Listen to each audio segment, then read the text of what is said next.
आप सब। तो आज की इस वीडियो में मैं आप सभी बच्चों को क्लास 11th आप सभी बच्चों को देखिए एग्जामिनेशन है क्लास 11th अकाउंट्स, यानी कि आप सभी बच्चों का एग्जाम में जो जो सवाल पूछा जाएगा आप सभी बच्चों मॉडल सेट के अलावा वो सारा का सारा आपको मैं इस वीडियो के माध्यम से कवर करा दूंगा।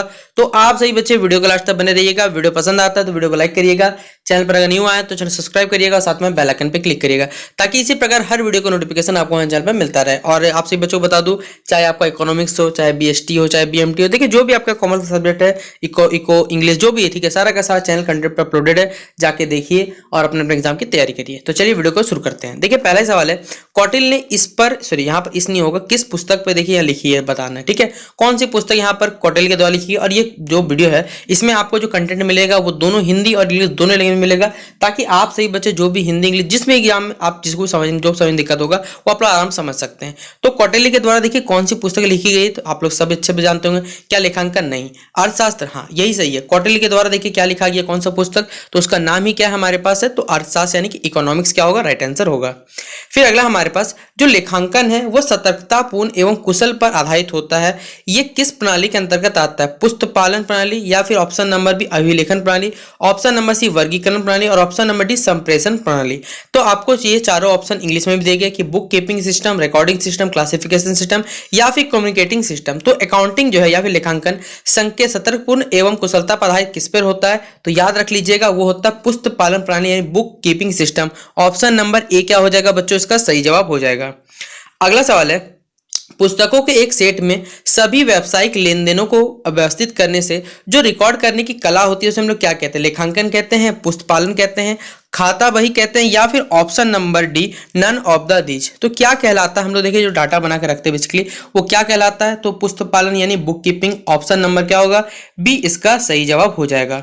फिर देखिए पुस्तपालन का क्या मुख्य उद्देश्य है, the main objective of book keeping is, क्या उद्देश्य है, तो चार आपको ऑप्शन दिए गए।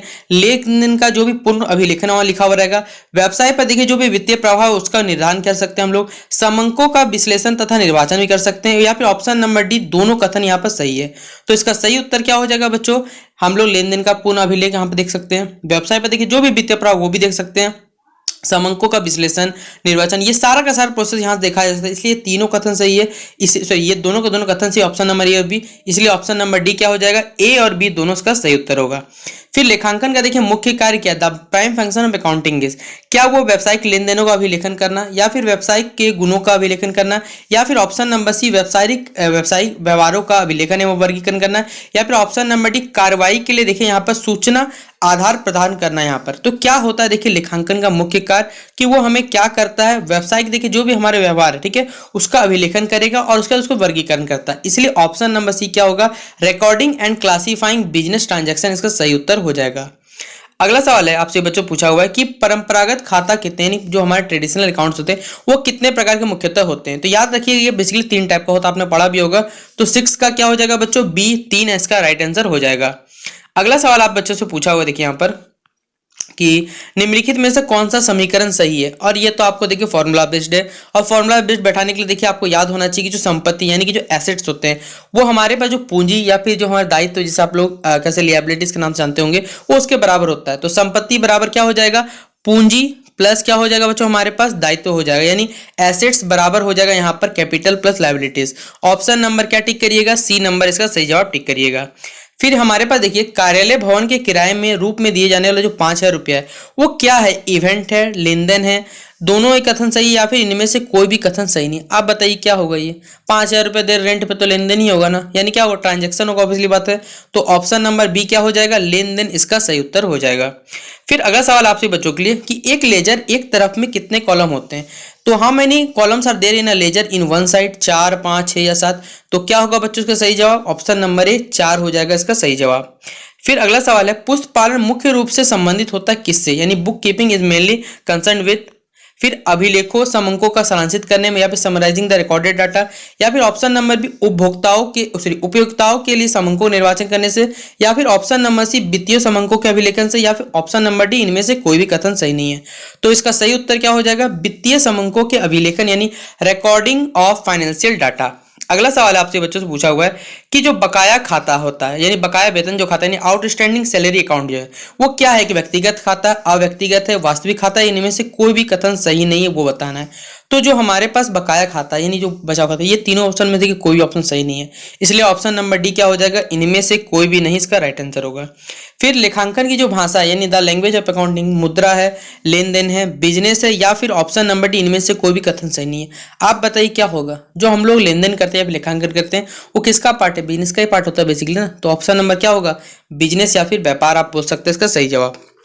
अगला सवाल है, बैंक में नगद किस खाते के तहत आता है, ठीक है बताना है। Cash at bank comes under which account, व्यक्तिगत खाता या फिर वास्तविक खाता या फिर नाम मात्र का खाता या फिर ऑप्शन नंबर डी इनमें से कोई भी कथन सही नहीं है। तो किस खाते के तहत आता है, तो रियल अकाउंट के थ्रू आता है, नहीं वास्तविक खाता क्या हो जाएगा, ऑप्शन नंबर बी इसका सही जवाब। फिर अगला हमारे पास, पुस्तक पालन के जन्मदाता क्या है, the father of book keeping किनको बोला जाता है, कार्टर, स्पाइसर एंड पेगलर या फिर लुकास पेक्योली या फिर मार्शल को बोला जाता है। तो पुस्तक पालन के जन्मदाता याद रखिएगा किनको बोला जाता है, तो लुकास पिसिएली को बोला जाता है, यानी ऑप्शन नंबर सी क्या होगा इसका सही जवाब। फिर अगला सवाल है, पुस्तक पालन और लेखांकन की जो प्रथम पुस्तक है वो कब प्रकाशित हुई, यानी when was the first book on book keeping and accountancy got publish. तो ये सबसे पहले देखिए कब पब्लिश हुआ था, याद रखिएगा, तो 1494 ईस्वी में पब्लिश हुआ था, यानी ऑप्शन नंबर क्या होगा, सी नंबर इसका सही जवाब आप लोग टिक करिएगा।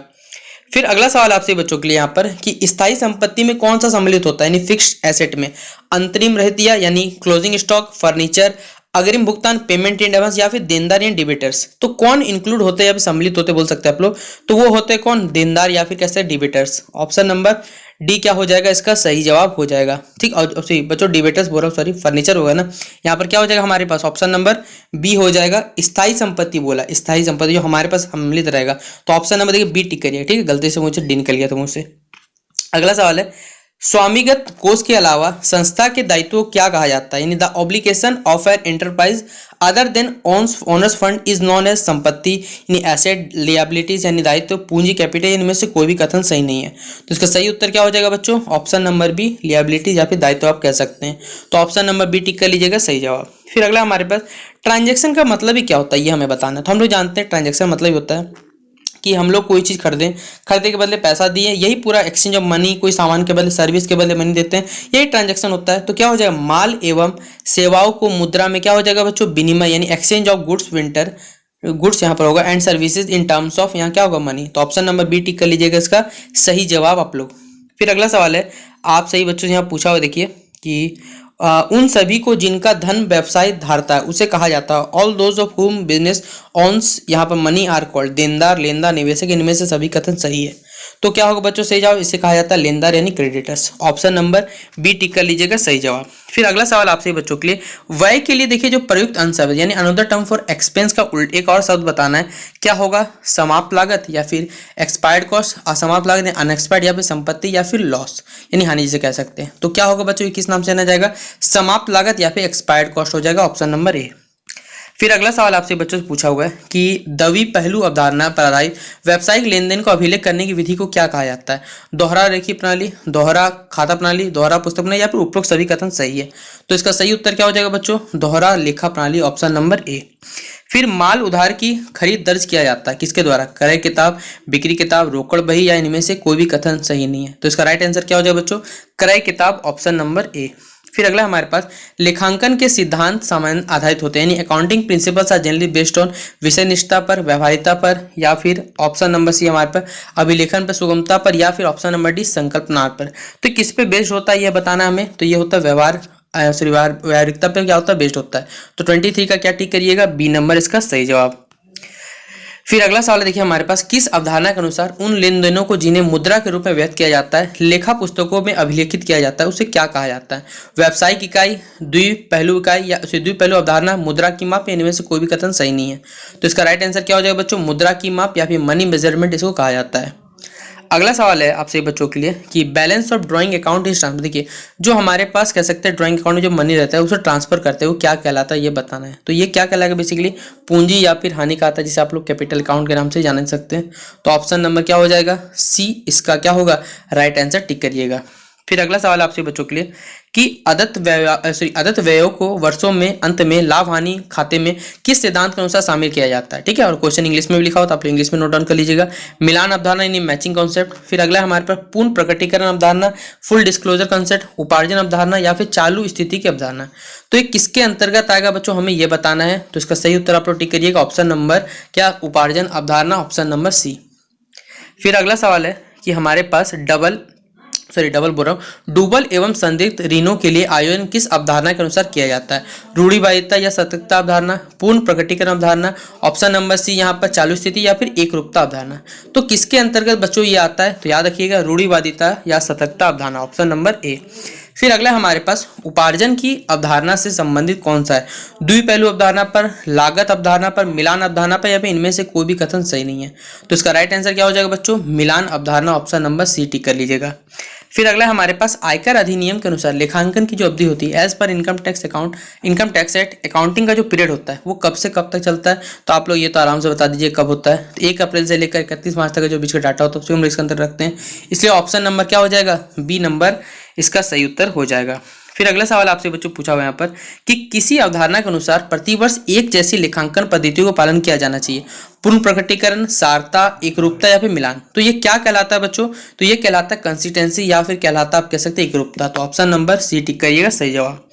फिर अगला हमारे पास दोहरा लेखा प्रणाली का जन्म हुआ था कब, अमेरिका में, भारत में, इटली या फ्रांस में। तो इसका दोहरा लेखा प्रणाली डबल एंट्री सिस्टम ये कौन देश पे कह सकते हैं जिसका जन्म हुआ है, तो इसका देश का नाम याद रखिएगा इटली, ऑप्शन नंबर क्या होगा, सी नंबर इसका राइट आंसर होगा। फिर अगला है दोहरा लेखा प्रणाली से आशय है, मतलब डबल एंट्री सिस्टम मीन्स मतलब भी क्या होता है ये हमें बताना है। तो ये कहलाता है कि एक जो हमारे पास व्यवहार उसमें दो पक्षों का जो प्रविष्टि यानी entry of both except of one transaction, यानी ऑप्शन नंबर डी। 32 को क्या टिक करिएगा बच्चों, ऑप्शन नंबर डी इसका सही जवाब टिक कर लीजिएगा। अगला सवाल है बैंक में जमा नगद के लिए जो डेबिट होगा वो क्या होगा, कहाँ होगा, बैंक खाता, रोकड़ खाता, जमा करता खाता, इनमें से कोई भी कथन सही नहीं है। तो ये कहाँ होगा, बेसिकली हमारे बैंक खाता जुड़ा हुआ है ना, तो ऑप्शन नंबर ए क्या हो जाएगा, बैंक अकाउंट। फिर अगला हमारे पास मूल प्रलेख की विशेषता होती है, साक्ष्य, अंकेचन का आधार है, विस्तृत ब्यौरा या फिर ऑप्शन नंबर डी इनमें से कोई भी कथन सही नहीं है। तो क्या होगा बच्चों सही जवाब, ये सारे के सारे कथन देखिए सही है कि साक्षी भी होता, अंक्षेपण का अधिकार भी है या फिर कह सकते हैं विस्तृत ब्यौरा भी यहाँ दिया जाता है। तो ऑप्शन नंबर डी टिक कर लीजिएगा सही जवाब। फिर अगला हमारे पास एक तलपट तैयार किया जाता है, यानी एक trial balance is prepared by, कब किया जाता है, कैसे किया जाता है, तो योग विधि के द्वारा, शेष विधि के द्वारा, ऊपर के दोनों विधि दोनों सही यानी बोथ एंड भी, या फिर कोई भी विधि यहाँ पर सही नहीं है। तो इसका क्या हो जाएगा बच्चों, दोनों ही कथन सही है ए और बी, इसलिए ऑप्शन नंबर सी हो जाएगा ऊपर के दोनों। फिर अगला सवाल हमारे पास एक ग्राहक को भेजा जाता है जब वो माल वापस करता है वो क्या कहलाता है, डेबिट नोट, क्रेडिट नोट, बीजक या फिर इनमें से कोई भी नहीं। तो ये बेसिकली क्या कहलाता है बच्चों, तो ये कहलाता है क्रेडिट नोट, ऑप्शन नंबर क्या हो जाएगा, बी नंबर इसका राइट आंसर हो जाएगा।